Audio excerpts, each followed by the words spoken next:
So when she decided to come here, we literally had to start from scratch. Immigrating like many people do, struggling from zero, not knowing a language, not knowing anything, and having to start from the bottom. But I remember when I came to the States, I remember that sense of when you cross to a place where you feel safe, breathing freedom. And then when I get into gangs, I was exposed to everything, right? Growing up, drugs, gangs, whatever you name it. But I never thought about those things because I said it's not gonna be helping me. It's gonna bring us back to the past. So that's why we decided to, I decided to say, no, that education is the key. When I came to the States, the mindset, the American mindset, that nothing's impossible. Combine that with a foundation of heritage, a foundation of culture, of all of those things, and then you combine it with the American mentality where there's a big difference between somebody who claims to be poor in this country, in the US, and any other country in the world. Because even a person that is poor in this country has an opportunity nobody else has. Yes, a lot of people call us immigrants. We have that mindset. That's why typically the most successful people when it comes to business and stuff like that, if you look around the statistics, it's because they have a different mindset. They have come from something worse. And when they see the opportunity here,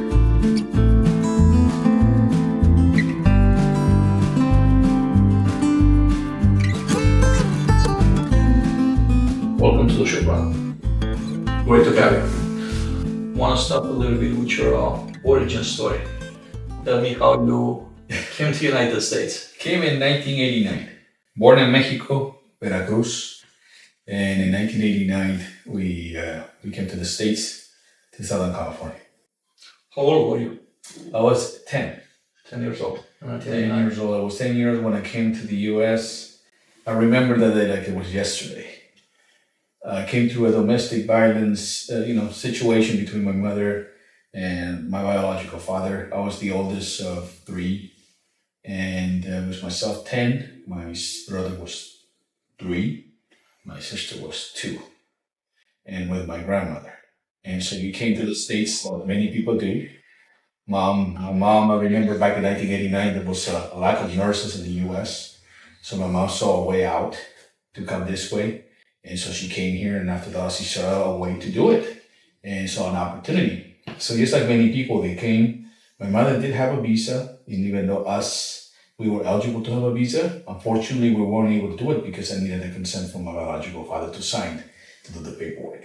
So just like many people, we had to cross the border like many people do. Did he ever attempt to come look for you? No. To the United States? Never did.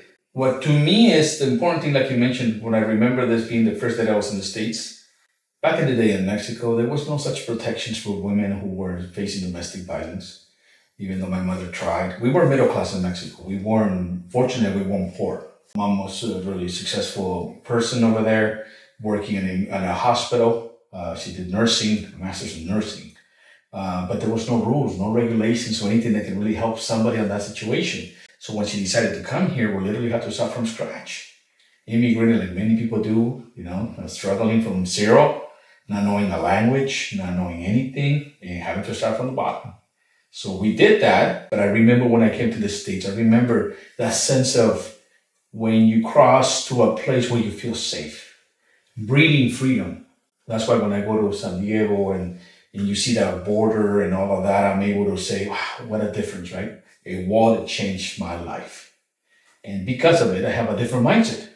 A mindset of gratitude for this place where I live at. And also the fact that in general, I feel part of something. That I always felt part of something here. That I was an American in every way, shape, and form. And the line of opportunity, right? Coming from a difficult situation, transforming it into a positive. And that's what I have done so far. I went through the process like everybody else. Luckily my mother never worked 2 jobs. Saw the struggle, how that became a situation at the beginning. But through all of that, through all the endurance that my mother faced and everything, I saw that as the oldest, and I had a different mindset. And then when I get into gangs, I was exposed to everything, right? Growing up, drugs, gangs, whatever you name it. But I never thought about those things because I said it's not gonna be helping me. It's gonna bring us back to the past. So that's why we decided to, I decided to say, no, that education is the key. Education is the key, and I was fortunate. I felt assimilated right away, part of a society where I felt welcome, and I never looked back. I love Mexico. I'm proud of my heritage, but I'm from California. I'm a California little kid who came in, who has the American mindset of a land of opportunity, and that's so far what has happened. Is the American dream alive? Yes, it is among all of us. Some of us who come from a different country, different mindset, cherish it more, feel more grateful about it. And I think that's something that we in general here in America need to be more grateful for. Because what we have here is nothing compared to other countries. Explain a little bit, and use the comparison with Mexico because that's kind of like the closest comparison. What you had there, or what is it like over there versus here? There's a lot of traditions, there's a lot of things, beautiful stuff, culture, history, everything, family and family oriented concept, taking care of one each other, all of those things. But even though I'm very proud of that and having that foundation, I see myself as this, a product of two cultures. I'm a product of two cultures, and I'm very grateful for that. When I came to the States, the mindset, the American mindset, that nothing's impossible. Combine that with a foundation of heritage, a foundation of culture, of all of those things, and then you combine it with the American mentality where you have nothing's impossible with people that have created incredible things that have helped humanity. Just like Mexico has done. Mexico has given so much, right? The concept of the zero with the Mayas and all those things, so much culture that has been given globally thanks to Mexico. That's one thing, but the US developing the first car, going to the moon, all of those things. So you see, you have a combination. When people ask me, who would you prefer? It's impossible for me to tell you that. For those of us who have kids, I can tell you I have two daughters. I love them equally the same, but they have different personalities. It's the closest that I can tell you whether it's one or the other. I can't choose because that's just part of what it is. And then when people ask me, where are you? I'm just a product of two incredible cultures, and I'm very grateful for it. You were talking about the American mindset and everything. How did you get exposed? How did you develop this type of mindset? Just by looking at everything you see around, obviously, just being involved with people, learning that from the history. I love history. So learning from history books, learning from everything that has been done, what this country has done when it comes to infrastructure, what the opportunities. There's a big difference, and I don't want to insult anybody, but there's a big difference between somebody who claims to be poor in this country, in the US, and any other country in the world. Because even a person that is poor in this country has an opportunity nobody else has. And I think that's the difference. Those of us who, in the eyes of other people, call us immigrants, we have that mindset. That's why typically the most successful people when it comes to business and stuff like that, if you look around the statistics, is the majority of the people that come and become immigrants, that do immigrants and do successful businesses, is because they have a different mindset. They have come from something worse. And when they see the opportunity here, sky's the limit. There's nothing. But with hard work, dedication, and opportunity, it's the perfect combination. It's definitely a different perspective because when you're born here, it's kind of hard to compare with what it's like elsewhere. But when you come from somewhere else and you had, a difficult situation and you compare with the opportunity that's here, well, now you definitely have that perspective change. You could put things into your personal perspective. I came from Romania, so, obviously it's a very similar type of process, right? Opportunities weren't really around, or at least I didn't perceive this way back then. And when I came here to the States, it felt like, a flood of opportunities came my way. Everywhere I looked around, there was opportunity. I'm curious, when you grew up, what did you dream about becoming when you were to grow up? Initially, I wanted to be a police officer. I went to college to get a college degree in criminal justice. I think it had to do maybe with my background. I was exposed to domestic violence, a father who was an abusive, alcohol was always in the middle. And to me, it was like, no, I wanted to be, like you say, the programming. I think I was born with it. I inherited it from my mother and my grandmother. A different programming. I see things completely different. I transform negatives into positives. So to me, it's maybe because, like I mentioned, I wanted to be the person completely the opposite of the person who claimed to me my father, biological father. To me, that's what it was. I want to be the opposite. To me, police officer meant being a role model in society, somebody who's looked up to, who's respected. All of those things when it comes to integrity, service, and all of that. So that was my objective. And I think it had to do perhaps with a little bit of the trauma that I grew up with, of all of that. And then the fact that also at one point, even though I felt the American dream as a possibility, I also felt that back in the day, in my time when I was growing up, there wasn't many Latino people with college degrees. There was in theory, some restrictions to a certain point that other people have imposed. But I never saw myself as that. For example, affirmative action. Yes, it was an issue for affirmative action. But like I said, it goes back to my mentality. I didn't even care about that. I knew that was my goal and I needed to do. So when I went to college, for example, I worked 2 jobs to finish my tuition. I was an on-site manager and I was a leasing manager somewhere else, and I was also doing maintenance. And that helped me. I used to work, I remember, 46-unit apartment complex, be an on-site manager, clean my grounds, do my maintenance, all of those things, 24/7. Then I will do a leasing manager at a different location, Monday to Friday, 9 to 6. Then I will get home, quick bite to eat with my wife too. We got married young, and then we would go to college, Costa Fullerton, between 7 to 10 p.m. Come back, take a shower, and study, and then get back at it the next day. But when we got out, we had no debt when it came to college. We had an objective, we had a goal. What was your first job out of school? Like I mentioned, I was already an on-site manager. When we were here, my mom working 2 jobs. Prior to me going to college, around freshman year in high school, my mom was having a hard time trying to make ends meet. And somebody asked her, hey, would you like to go ahead and clean this little apartment complex where you are? We'll give you a discount on the rent. Okay, so my mom saw an opportunity. Of course, anything can help, right? She did that, and at that point, after doing a good job, they told her, you want to be an on-site manager in another complex. And so between that and around high school time, she became an on-site manager. And so I kind of learned, changing a light bulb, things of that nature, right? So when we did that, seeing the maintenance people, I was interested about maintenance people doing the repairs and all that. And I used to look around when they do a rent ready, all of those things, right? So I thought, this is interesting. Being involved and looking at all of those things, it became natural to me. Watching my mom, how she socialized, how to interact with tenants and all those things. It was interesting to me, right? So when I went to college, got my degree, and obviously being an on-site manager, having the opportunity and maintenance and doing a leasing, then once I got that and I got my college degree, I think I'm going to go to the police academy and become a police officer finally, right? But then I'm a person that believes in a lot of things. So I'm not a skeptic or anything like that. But I had a really nasty dream of how I was going to die if I was in the police force, doing duty, working as a police officer. So the mindset changes, right? Because I was young with my wife. We got married when we were young. And I said, I'm not willing to risk and put myself in a situation where I can put my life at risk. So I said, then what can I do?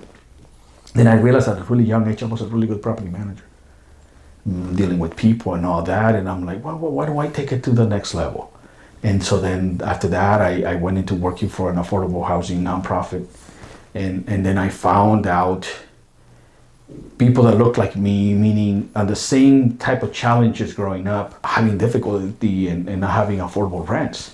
So the combination of doing real estate management and on-site management and all this, along with helping people in need, kind of became one to me. It's like, this is what I want to do.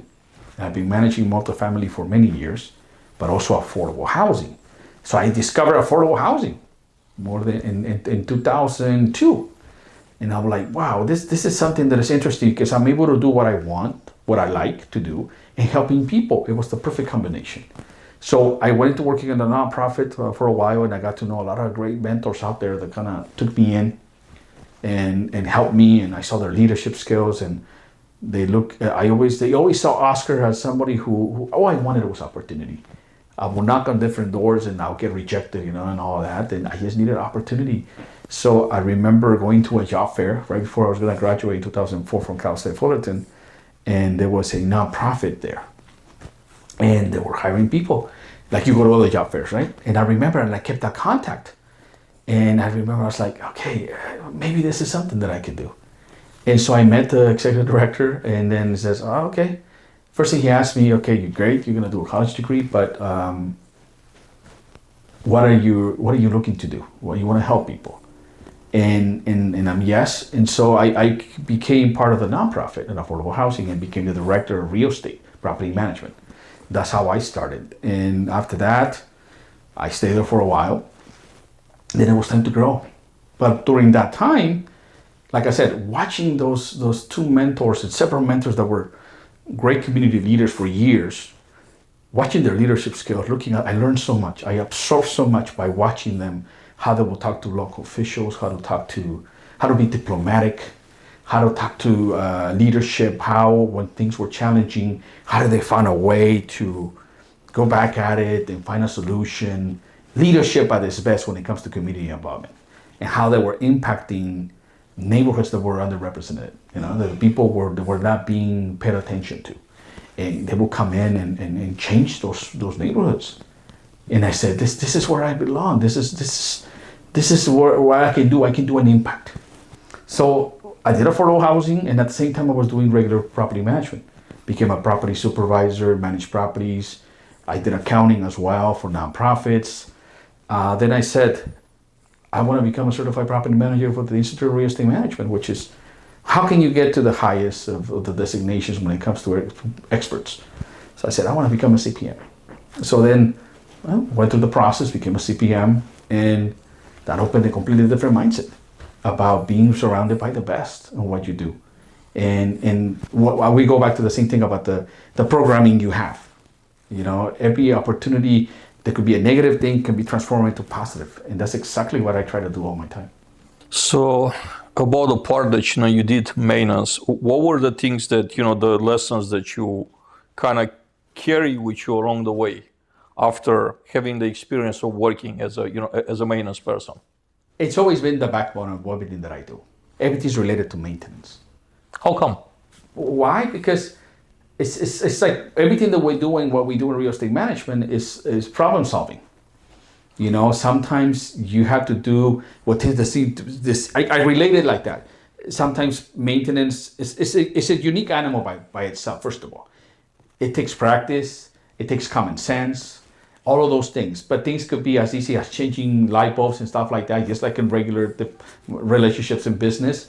But sometimes can get complicated, and how you approach it, you always find a solution, or if you look for help. So I think that's where I come in from. Where anything, the way I approach, the way I run things, and also I find that, especially now more than ever in our industry, and the pandemic is the perfect example. I think that for a long time, maintenance operations, risk management, and the maintenance technicians don't get the proper recognition that they deserve, because the pandemic was the example. We were all freaking out what was going to happen. And we realized how valuable maintenance technicians were because they needed to go ahead to work. So you see, we could be replaceable, even though we may have the designations that we have and the expertise and all of this, which is valuable. But those are the real essential workers. Without them, nothing runs. No matter how much you want to do. AI is not going to come and do that. It can help us. But a plumber work is going to require some type of physical work. And so maintenance need to get the recognition that they deserve in our industry and to be more value. I think what happens to me, based on what I've been doing this for 25 years, I understand about leadership because I learned from one of the best in my community, what I learned from diplomacy and leadership. But I think truly those people that are leaders supposedly at the top, I think it's the opposite. Leadership comes from the bottom up. From the bottom up. How come? Because that's the foundation. Maintenance technicians, people who have started from the bottom, literally from like myself, janitorial, cleaning my grounds, becoming maintenance supervisors, all those, they have a general 360-degree perspective of everything. An example, risk management, water leaks, anything that happens, those things can never come back. If you don't detect a water leak or something of that nature, if you're not keeping an eye or you're not doing preventative maintenance, although the proper components to detect the problem, that's money put in waste. A lot of people are not putting a really clear understanding or the importance of what facility management, maintenance, and all of those things and operations are, because that never comes back.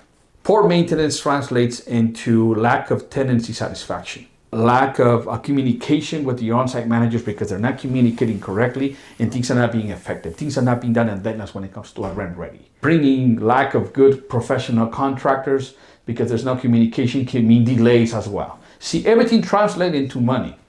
Excessive or not using smart approaches when it comes to operating, buying maintenance supplies or stuff like that, or creating a preventative maintenance when it comes to cleaning the main lines for the next 2 years in a every 6 months process or something. All of those things can come back if you don't do it properly. They can come back, and I can go on and on in so many different things, but it's just if you don't do it effectively, it's going to come down to what matters to the clients or the investors, which is money. So it makes sense to go ahead and do it right now, since the beginning, and then acknowledge and validate and start, like I mentioned, leaders from the bottom up. Because a lot of the people in my industry, I met so many different bright people, but I do see that our industry is lacking a little bit on that. Nobody has that foundation from the maintenance aspect as much as I wish, or at least to be more exposed and more validated, so that the professionals like maintenance technicians can also be part of growing and doing more and making things more efficient. We have a huge personnel shortage problem in multifamily. What are some ideas of how we could tackle this problem? How can we improve things for us? How can we make people from outside the industry that never heard of it getting passionate about not just having a job with us, but actually building a career in multifamily? We were talking about this in the past, and we have talked about it in the facility maintenance council that we were involved. And the reality is that we were sharing statistics, remember? 2030, if we don't have a specific amount of electricians or plumbers, we're going to have a problem. We're going to have a shortage in 2030. Yes, everybody is thinking about different technology advances, which is great. Don't get me wrong, technology is here to help us. But the reality is that we're lacking talented people that could be doing those jobs. Plumbers, desperately in need for that. We're always going to be in need for a plumber. An AI app is not going to come in and fix that. It's not going to come in and unclog the drain line. Electricians, now more than ever, we need electricians. There's a reason why, like I mentioned. Unfortunately, what I see is a lot of people, content creators or everything, which is great. Don't get me wrong, but they're not understanding the importance of great jobs that, in theory, in the past they have thought they were not good paying jobs. I have plumbers that I know, people that I have assisted and helped, that I have helped mentor. Man, they're making a lot of money being plumbers, how electricians. How much can a plumber make in California? I'll give you an example. I can't say a lot of numbers, but I have some people, for example, that just with us managing, it's a small business. In theory, this person has made over $300,000 just from some of the accounts that we manage. It pays off. It pays off. Some people have made more, some people make less. I know the people in the industry, plumbers can be making really good money. And it's always a job that needs attention. Electricians. Now more than ever, we need electricians. With the current LA fires, now insurance is more than ever pushing really aggressive on the sub panels and the recalls and all this. So there's a lot of people, and we have a lack of electricians. There's so many things that need to be done that I understand younger generation. I understand certain people, but look at those different options. I'm also part of the IRAM Foundation and also the IRAM National Apartment Association Student Outreach Program. I'm involved with them, and what we do is we try to go and talk about in high schools and colleges about all of these opportunities, not only in maintenance, but also on our industry has itself. People, when they think about property managers or maintenance people, they think it's just, they don't understand the value of what it could be or how it could change, like it did to me, change your life. They're reaching to them and letting them know that this is great, good paying jobs that are going to be essential moving forward. And now with the lack of the challenge that we're facing in the industry, with a lack of personnel that are willing to come in, this is a perfect opportunity for anybody who may not want to go to college, for example, who doesn't want to get into debt.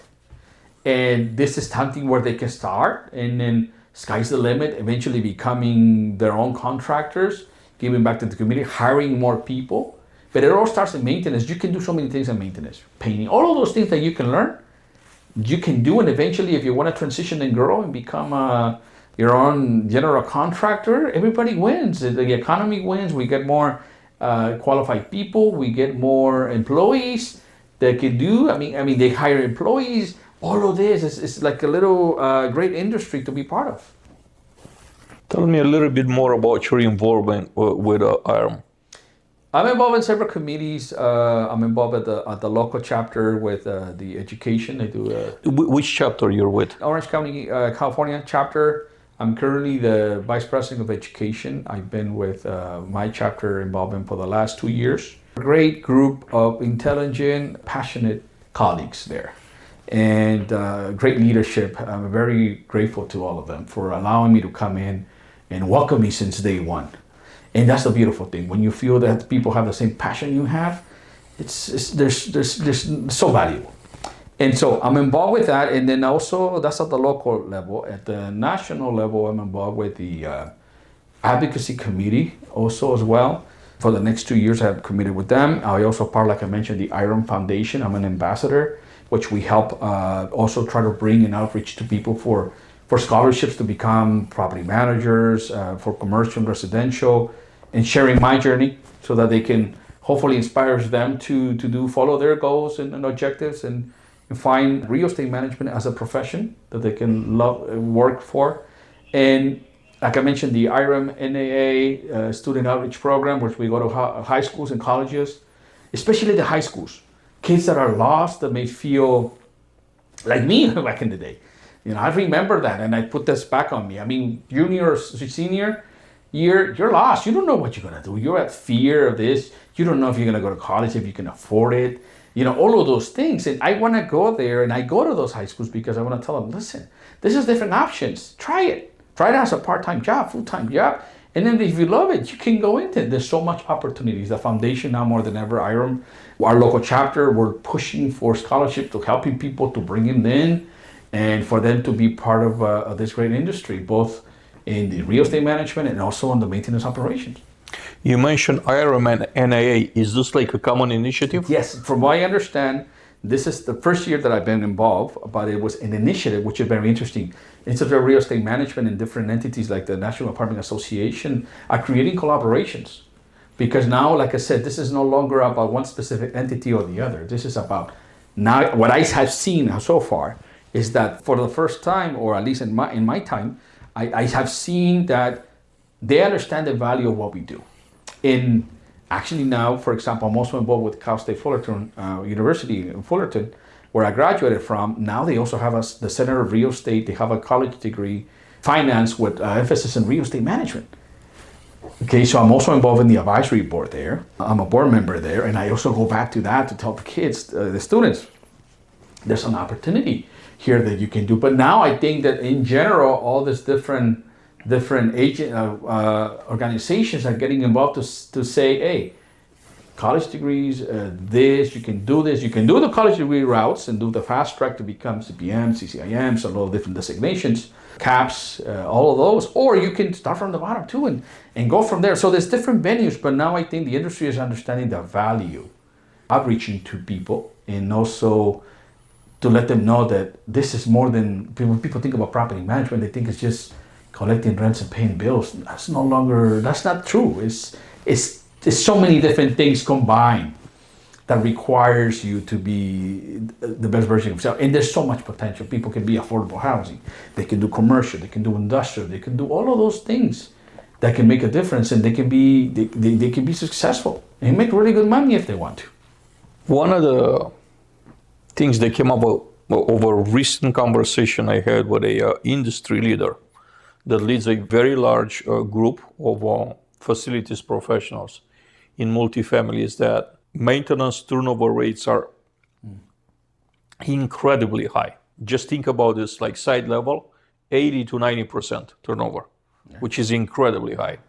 And I'm thinking, the two main causes here are, three causes. Company culture, generally speaking. Secondly, the lack of training and the lack of a career path, of a clear career path. And then thirdly, but it's not the least important thing of all, it's not a clear onboarding process. We're always talking about how can we make a resident stay based on a service we provide within the first 24 hours of them living in a community. But I don't hear a lot of conversations about how do we behave towards our new employees, maintenance employees, in the first 24 hours, and how does that influence their decision to stay, to become long-term employees with the company or not. So what are some thoughts? How can we improve in those areas that we could actually turn things around and convince people to stay longer with us? I think, like I mentioned, it goes back to leadership. I have run a management company myself. I'm the executive CPM for a management company with a background in maintenance.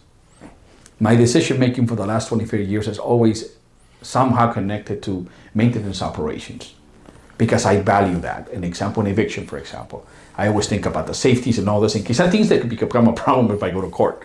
Okay, so I always think about that. But I always never been reactive. It's always been proactive. So I think what's happening is, like I said, sometimes leadership up there like I said, we go back to the same. The bottom leadership needs to be better. If maintenance was so simple, everybody will be doing it. Everything that requires something. It's not. I'm gonna give examples. How many times that I try to hire people that were contractors? Oh, I changed this wall, I put the frame. Okay, put them into maintenance. They will be frustrated because they don't know what we did. Our mentality is troubleshooting, changing a receptacle, certain things, right? The mindset is different. So that's the frustration. So I think what happens is that first of all, the mindset on the current management industry is you need to train them. You need to make them feel more valuable. Oh, I don't want to do it because if I do it, they're gonna leave. Well, they're gonna leave because you're not gonna give them the opportunity. So regardless, you want to lose a really good candidate, a really good employee for $2-3 more? How much are you going to pay trying to hire somebody else and train?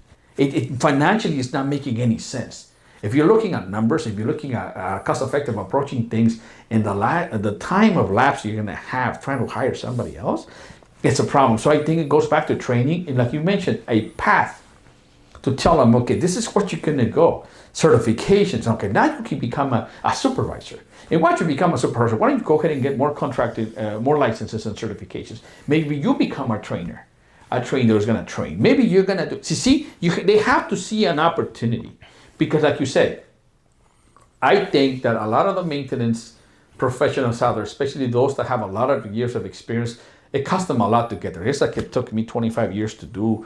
Becoming maintenance worker, or to becoming an executive CPM for a management company. The maintenance technician, they have to have something similar where they see that, because if not, they hit a ceiling. Where's the growth? What is the growth? There's no real growth other than them becoming licensed contractors, and eventually actually going somewhere else to begin to do contracting for different management companies. So what can we do? Is something about leadership in the management industry to make sure that how can we make them better? How can we give them the tools? How can we make them more prepared so they can go back and reinvest that in the knowledge with all the people that they're hiring and training that are within? Oscar, we're talking about technology, and what does technology signify in today's world? So what are some thoughts that you have in regards to technology in multifamily maintenance? Technology, there's always new things that can come, right? Right now we're talking about AI a lot. It's definitely here to stay. It's gonna make a big impact. But just like the internet, well, for those of us who were born back in the 1900s, that's what my kid tells me. Internet came and revolutionized everything, how we do things. And it did extending great things that we can do, but it also brought some bad things, some cyber crimes and stuff like that. So we had to be conscious about that. AI, like I said, is here to stay. It's gonna help us. It's gonna do that. But ultimately, as much as you want, it's not gonna fix a plumbing issue. It's not gonna fix an electrician work to a certain point. I mean, those are the things that, yes, technology is here to help us. and we need to adapt. One of the things that I noticed in property management is to be a good property manager, you need to be able to adapt. If you still continue to have the mindset from the past, that's gone. Yes, the foundation to a certain extent is still there, but we need to keep ourselves on our toes, on our trends. We need to remember what's going on. It's great for people to go to different conventions and stuff like that so they can do that, but and learn. But I always have taken a conservative approach. I'm not the first one that goes and tests somebody, done something. I wait, see how other people are doing it, then I come in and explore and let it go. But like I said, technology is a great tool, especially with AI that is going to help us facilitate a lot of things that we were doing manually, stuff like that. It's going to do everything. It's going to even put our structure, how we think our thoughts and everything. It's going to do a lot of great things. It's going to be here to help us. But ultimately, you still need the talent of a human being who's going to do everything, how they're going to run. And when it comes to maintenance operations, no matter how you do it, you still have to have people that are going to do some of the work. Thinking about 2026 and beyond, how do you see the facilities maintenance evolving and changing? You know, I was just in a convention, PropertyCon in Boston, and we were talking about AI. We were talking about, I shared some information.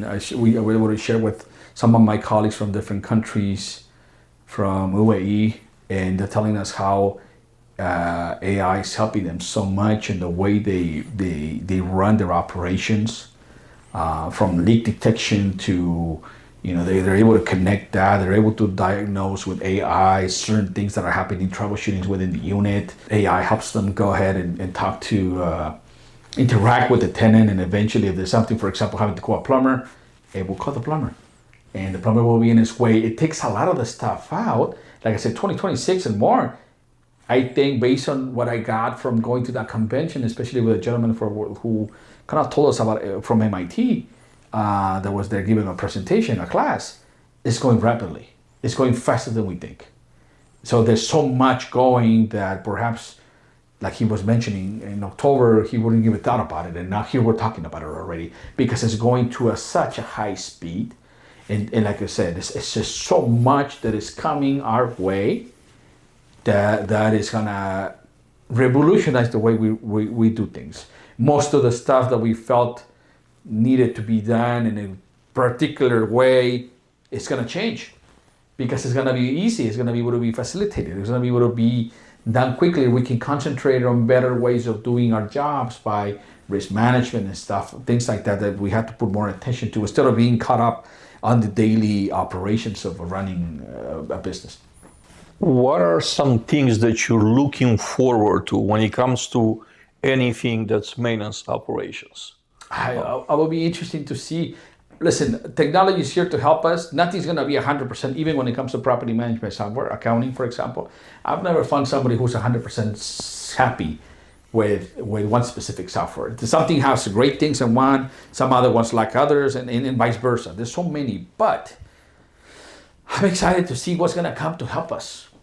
I'm excited to see what's going to change because I understand, and listen, I understand that it's hard to adapt sometimes. It's hard for people to let go when we had a different way of doing things because that's how we feel comfortable in the past. But the reality is the present is different. And the future is, even though it's unknown, it's kind of promising as well when it comes to technology. So we need to embrace it because if we don't do it, we get stuck in the past. We're not going to continue to adapt in an industry that is being constantly changing because of the things that we're being exposed to, and including maintenance.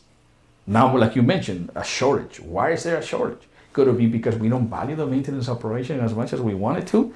Is it because we're not seeing things from a different perspective, seeing it from leadership, from, like I mentioned to you, the foundation at the bottom, that we need to value more? I mean, one more example, like I mentioned to you, being essential workers in the pandemic, doesn't that give you a sign that they're the key? Without them, we're nobody when it comes to operating a real estate management company? So we already have the proof that they're extremely valuable, and we're also, the industry is struggling to find qualified people that are willing to, but if we're not willing to be inclusive of what their growth is going to be and give them a path for growth, give them the training that they need, and creating positions of becoming experts in the industry, training people, then where's the cap? Where's that? You're gonna lose this great employee to a different company for $2-3. It doesn't really make sense. I think executive management and executives need to understand that it's the opposite. There's always this mindset of one of the mindsets that I always see is people say, well, it's because what about if we lose them? What about if we don't? Why is it always like that? Change the programming. Instead of being afraid of something, tackle it. We're going to do everything in our power not to lose them, because at the end, number-wise, you're going to lose more money. And I think that's what the industry is not understanding, especially those out there. You need to be able to not sell this, but explain it to executives that if we're looking at numbers, because most people look at this as numbers, that actually retaining, maintaining, training is going to save you more money, and also educate also our investors that really what we have control on and what we can do and do better for, number one, to maintain your property values of your property, okay?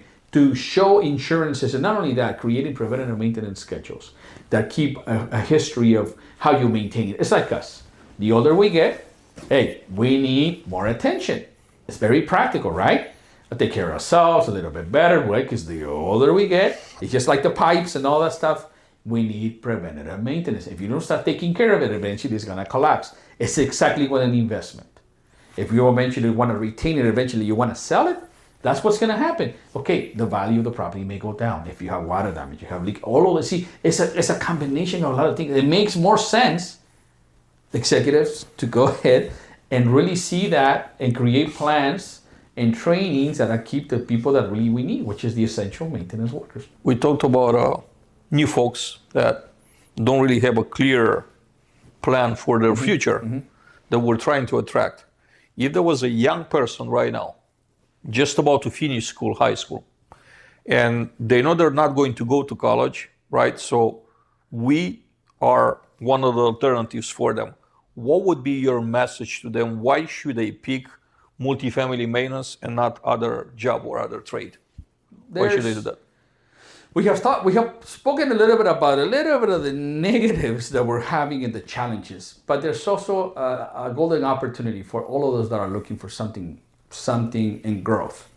Sky's the limit, if you think about it. Come in, get into the industry, learn from your mentors, get passionate specifically on what you may like. Some people, for example, you start doing everything from a unit, drywall, a little bit of the minor electrical, the plumbing. Some people have more strengths in certain things than others. You learn the concept of all of that. You can start at the beginning, but also look up for training. You can continue to get training in a community college or a trade school afterwards if that's what you want, and then get certified.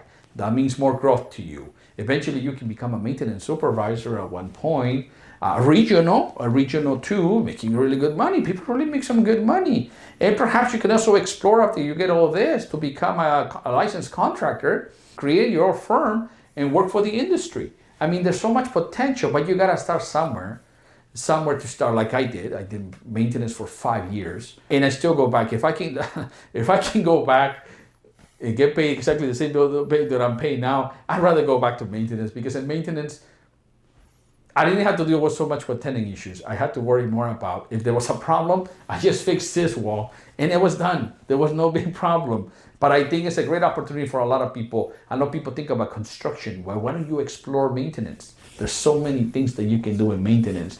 You may learn to love it. You can do so many things, especially if you like to fix things. It makes sense. And like I said, you can become your own contractor at one point. The sky's the limit. But you just gotta go in, get dirty, get the opportunity, and learn. It's gonna help you. Hey, maybe one day you buy your own home or something. You're gonna be able to fix it like I did, do my own work. Maybe you wanna rehab or become a contractor to do flippers. We can do that. There's so many opportunities. You can become a trainer. You can educate people as well.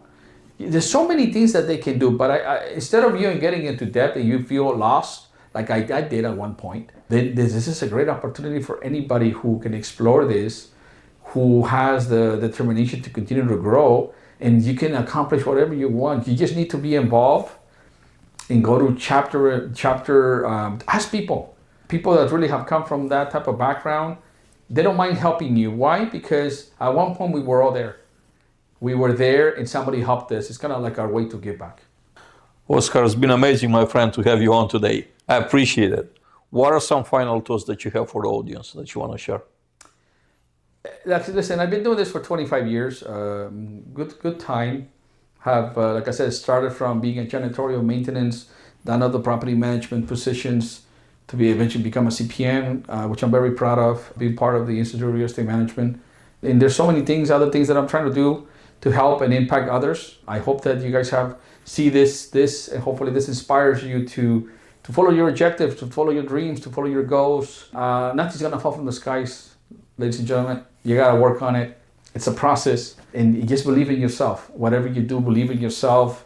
Do it with passion, do it responsibly. Just continue your goals. There's no limit to what you can do. You just gotta have the desire to do so, especially that young generation.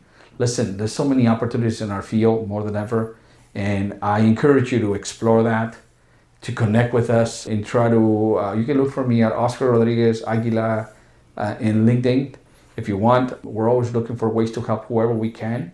And then, like I said, just continue to educate. Education is the key to success. No matter what you do, doesn't have to be a college degree. Some people go that route.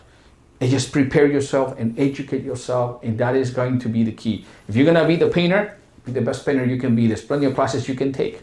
If you're gonna be a plumber, go and get more certifications. There's always things ahead that you can do to get certified to do that in the maintenance aspect, and just pay it forward too. Help others. That's the message. Have to have some hope for yourself, but also for the rest. And yes, pay it forward just like people have done it for you. So I wish nothing but the best for everybody, and for the executives in property management. Let's think of a broader perspective. Let's have a broader perspective. Let's value what we have, especially now when we have challenging times when it comes to facility maintenance. We need to embrace change in a good way. Think of a different mindset. Flip things around, meaning the fear of where we're gonna lose him if we train him has to change. It's the opposite. What if we don't want to lose them, we want to keep them. So invest on your team, because in the long run, it will remain for them to be long-term. They will stay with you. There will be more loyalty for that, and everybody wins, especially in difficult times when it comes to the real estate management challenges that we face. My friend, much appreciated. Thank you. It was a real pleasure to have you on.